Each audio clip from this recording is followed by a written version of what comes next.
Yeah, we can say yeah, that's fine. All right, I'm gonna keep this really quick because I think it's been like over an hour of panels and we want to get and mingle. But yeah, just wanted to kind of zoom in on Scale and on you, Jack, and like hear about your story. And yeah, I guess just kick off and just kind of, I mean, I'm sure a lot of people know what Scale is, but just give us an intro on what is Scale and yeah, give us the kind of elevator pitch. Yeah, so for those of you here earlier, you're going to hear it again. Scale is a blockchain, but it's not one blockchain, it's many, many blockchains that all actually interact and pool security together and share node resources. And another piece of it is it's actually anchored into the Ethereum mainnet. So it's, in a way, it's a layer 2, in a way it's a modular multi-chain layer 1. But it was designed and built for great user experience. So our goal, the other piece of this that is unlocked with it, is you have zero gas fees for end users.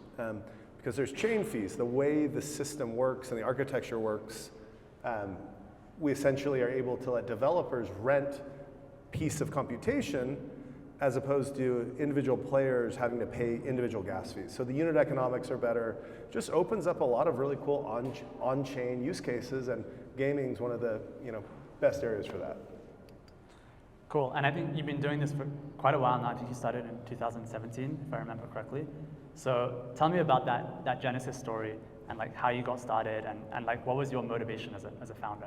Yeah, so I'd been starting companies for a long time. I started my first company in 2008 and I worked in AI, machine learning, enterprise. And then I was starting a new company in 2017 and just was completely drawn to Ethereum. I think everyone probably has their own, some story similar where the light bulb went off. And so I wanted to build an app, and same thing, I got introduced to my co-founder, Stan. He had 4 apps he was going to build. He's a really phenomenal technologist, and I was like, why do you think you can do all of those things? Because last I checked, Ethereum is pretty slow and very expensive, and back then it wasn't even expensive. Gas fees were pretty low in comparison.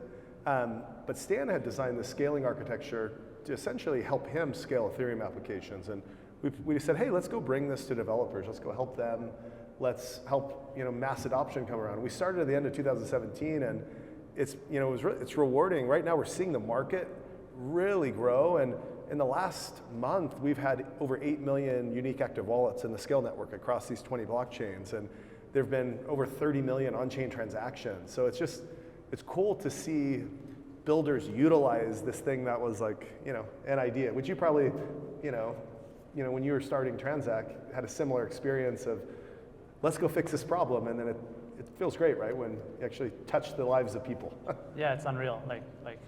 It's actually kind of hard to conceptualize like how many users and transactions we do, and because I remember when we first started, everything was very manual, right?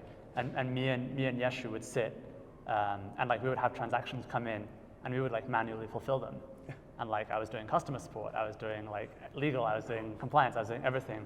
And then it kind of scales, and that's quite a weird feeling as a founder. And you had a similar thing, right, where you saw this problem. I mean, founders out there trying to find businesses, it's hard. But when you get hit in the face with a problem that's your own problem, you've got to listen to that, right? Yeah, definitely. I mean, when we started Transact, actually the first thing I did was I wanted to speak to some users, because I was like, this is a problem. I was like, decentralized applications are a thing, and in order to use a decentralized application, you need crypto, and it's hard to buy crypto, and it's especially hard to buy crypto within an application, right? So that kind of made sense to me from a first principles point of view, and one of the very first actions that I took, the first action that I took is I just stayed up all night and I couldn't sleep because I was thinking about this problem. The next action I took is I went on Reddit, and then I posted something saying, and this is a real Reddit post, it still exists, so you can verify this. I said, I'm paying 0.1 ETH for people to talk to me about using dApps. And you have to be a real dApp user, and you can't be a developer. And then I spoke with a bunch of people, and I saw it was a real problem, right? And I saw a normal guy from Texas who was a construction worker, and he was playing Axie Infinity. And I was like, okay, this is a real thing. And then I kind of extrapolated it that this is the future of the internet. And I feel like we're maybe like 5-10% of the way there now. But why don't you talk about like your first traction and your first customers and how did that look? Because I know that's a very emotional moment for a founder. Well, I have to say it's been an amazing experience because when we first launched October 2020, the world of tools and products and like, this Transact partnership we just announced is like so exciting to me because these things were not so readily available. And so we were up, we were live, but the number of users, I think the first year of existence of the network, we have more active wallets and more transactions probably every maybe 10 minutes than we did the first year now. It's like magnitudes more, but these things take a while, and it's almost like you can build amazing technology, but it takes a village really to make the UX come together. So it's been fun. We've made improvements, but we've also been able to really partner and anchor in and connect with other builders, which has really been transformative. And what's your end game here? So like, how does your vision look of how Scale is going to look in like 5-10 years? Yeah, I mean, hey, I think being mission driven is like absolutely critical for any team. And it's even more critical in blockchain because we have tokens to distract us constantly, right? Markets distract us. So we've got to build things with a mission. And for us, we want to help developers. And so I bet 70 to 80% of our lives are games, supporting gamers, game devs, building blockchain games. The other 20%, like high volume social applications, Web3 social apps, AI apps, but amongst all these, like there's a consistent problem. Like you have lots of users, you have a lot of transactions, and you want low costs and great security, great performance. So our goal is just to lean into that. And I think that part of crypto is still pretty nascent. There's a lot of excitement and action around DeFi, and but it's a relatively small set of users. And so our goal is to be very supportive for the growth into this, call them like HPD market, the high performance dApps, and so in 5-10 years, we'd love to be, I'd love to see all of us collectively win that, and we'd love to be playing a role supporting in that win.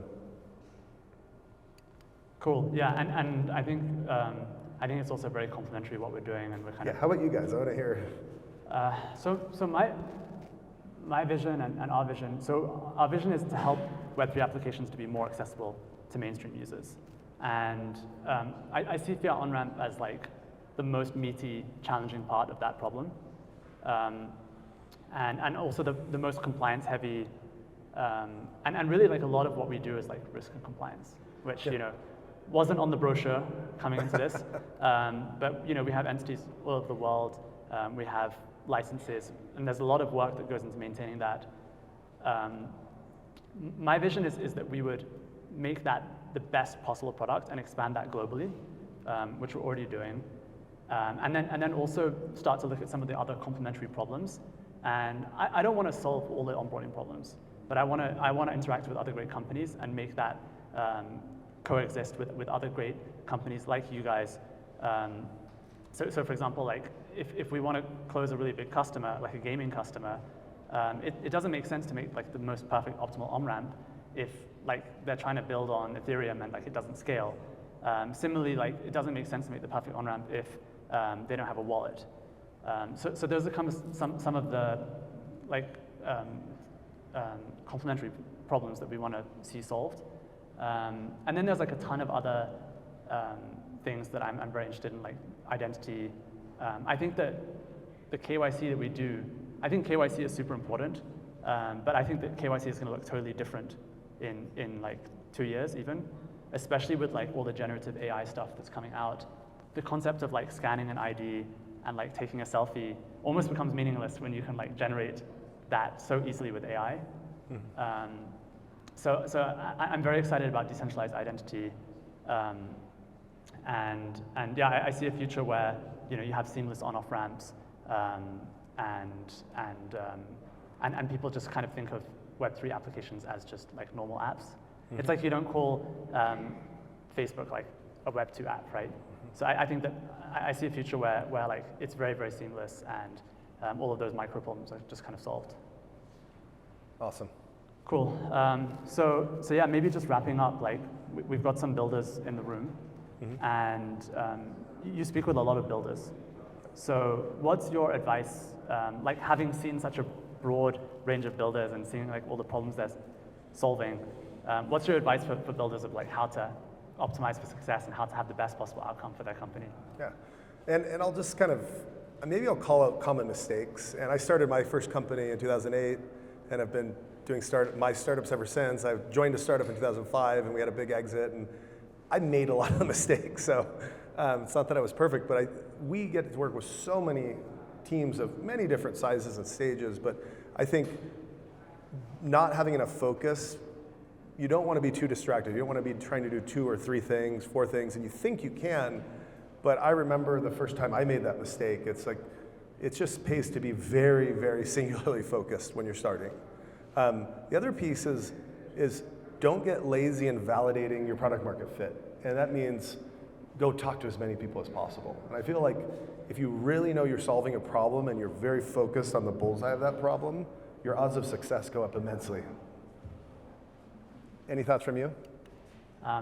Yeah, I'll add, like, don't be afraid to think long term, but also don't be too like stubborn about putting your long term thing now. So like think long term and optimize long term, but then like take the action that makes sense in this current moment, right? Don't try to like, if you're very passionate and you think that like Bitcoin, everyone's going to pay with Bitcoin in the future and like, you know, CBDCs and fiat is like, you know, junk, whatever, fine, great, but like don't, yeah, cool. I mean, I hope that happens eventually too, but like don't be so stubborn that like you don't move forward because you're too like idealistic. Yeah, it's like my first mentor of startups told me like the surfing analogy. It's like surfing, if you're too far in front of the wave, you're gonna, like if you're too late, you're gonna get crushed by it. If you're too early, you're not gonna catch it. You're just sitting out there in the ocean, so timing's really critical.